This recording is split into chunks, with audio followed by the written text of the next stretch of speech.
نحمده ونصلي على رسوله الكريم. أما بعد فأعوذ بالله من الشيطان الرجيم. بسم الله الرحمن الرحیم.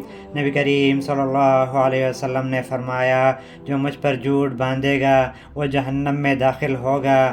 ان کی اسانید 87 صحابہ کرام سے مروی ہیں، اس میں 10 مبشرہ صحابہ کرام بھی شامل ہیں۔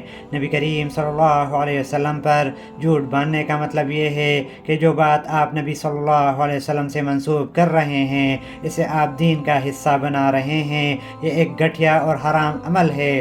امام جوہینی رحمۃ اللہ علیہ ایسے شخص کو کافر کہتے ہیں اور فرماتے ہیں کہ جو نبی کریم صلی اللہ علیہ وسلم پر جھوٹ باندھے تو حاکم وقت ایسے شخص کو طلب کر کے قتل کرے، کیونکہ ایسے جھوٹے کا خون بہانا جائز ہے۔ مگر جمہور علماء کرام نے ایسے شخص کے عمل کو گناہ کبیرہ قرار دیا ہے۔ جو شخص نبی کریم صلی اللہ علیہ وسلم پر جھوٹ باندھنے کو حلال سمجھتا ہو، یعنی انہیں معلوم ہو کہ یہ بات نبی کریم صلی اللہ علیہ وسلم نے نہیں کی ہے اور پھر بھی اس کی اشاعت کر رہا ہو، تو ایسے شخص نے کفر کا ارتکاب کیا۔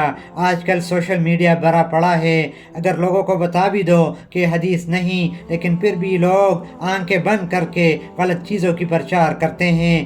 اگر کوئی فائدے والی بات ہے تو نبی صلی اللہ علیہ وسلم سے منسوب نہ کرنا، بلکہ یوں کہیں کہ فلاں استاذ یا شیخ نے یہ عمل کیا تو اسے فائدہ ہوا، تو یہ مجربات کہلاتے ہیں جو وظائف مختلف لوگ کر کے مستفید ہوتے ہیں۔ ہر وہ دم اور وظیفہ کرنا جائز ہے جس کے معانی معلوم ہو، شرکیات سے پاک ہو، اور جو سنن اذکار یا قرآن و حدیث، اللہ کے اسماء یا مختلف دعاؤں سے لیا ہو۔ آج کل ہم کئی مسائل کا شکار ہوتے ہیں، سب مسائل کا حل استغفار میں ہے۔ لوگ پیر و فقیروں کے ہاں حاضری دیتے ہیں، پیسے بھی کھو بیٹھتے ہیں اور اپنا ایمان بھی خطرے میں ڈالتے ہیں۔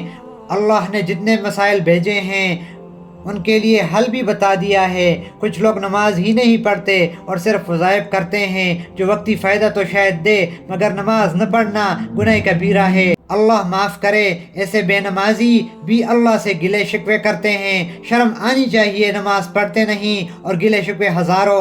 کچھ ایسے لوگ ہیں جو نماز میں سستی کرنے والے منافق ہیں، اور کچھ نماز کو انتہائی جلدی پڑھنے والے ہیں۔ جن کی نماز میں خشوع وضو نہ ہو وہ کس طرح قبول ہوگی؟ جتنے بھی وظائف کرو اثر ہی نہیں ہوگا۔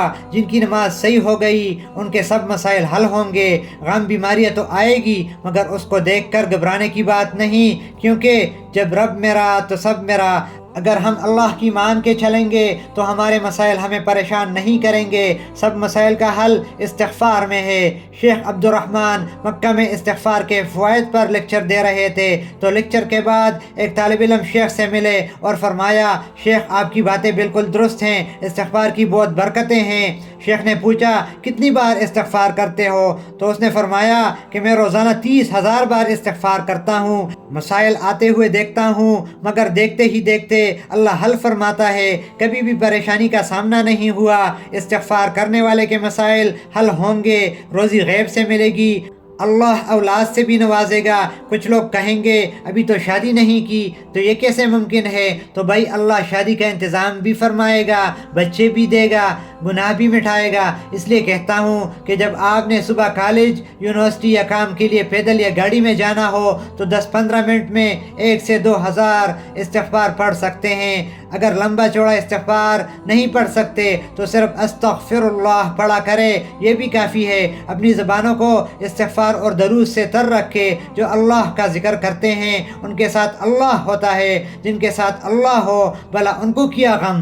اللہ ہمیں استغفار اور درود کا ذکر کرنے والا بنائے اور ہمیں قیامت کے دن ذاکرین اور عابدین میں سے اٹھائے، آمین۔ السلام علیکم ورحمۃ اللہ وبرکاتہ۔